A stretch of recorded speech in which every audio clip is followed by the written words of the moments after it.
แซ่บขนาด ย้ายข้าวหารคนมา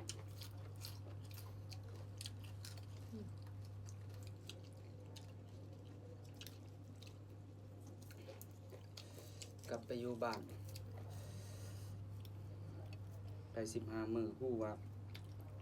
เครื่องของตามตลาดมันโคตรแพงเลยพี่น้องเอ้ยไปอยู่บ้านเนี่ยบ่มีงานบ่มีเงินเลยปบมากรุงเทพคือเก่า ที่แรกว่าจะย้ายออกแล้วเนาะ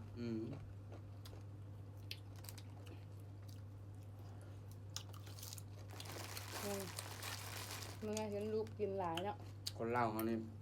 ถ้าบ่มีไทยนี่บ่รอดเด้คันเว้า หลอดเป็นบางคนถูกแล้ว มีไทยในจังหลอดไปหาหมอเงินไปหาหมอนี่ถ้าบ่มาไทยนี่มาหาเงินอยู่ไทยนี่เจะบ่มีเงินรักษาเด้อบ่มีเงินเป็นปัวแท้ๆเด้อก ลายเป็นคนมีนาหลายอะลีเป็นนาคายขาวอะ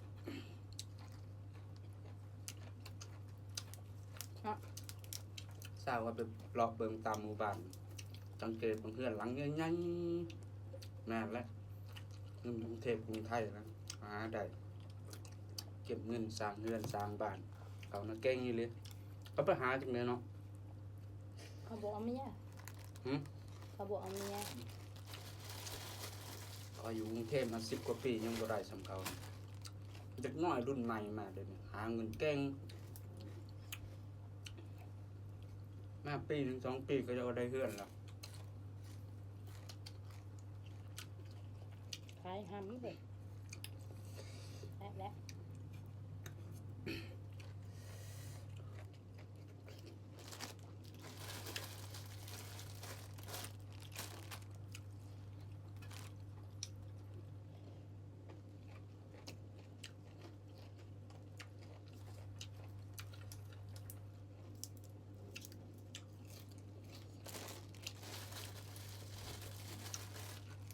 มันขึ้นมาชมมันขึ้นหอดง่ายกว่าเลย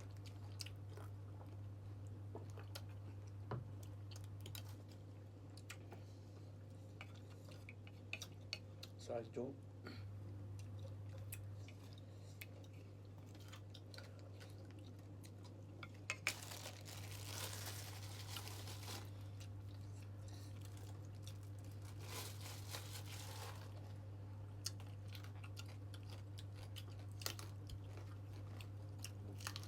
รักเมียงตำมะคุ้งคือบ่มี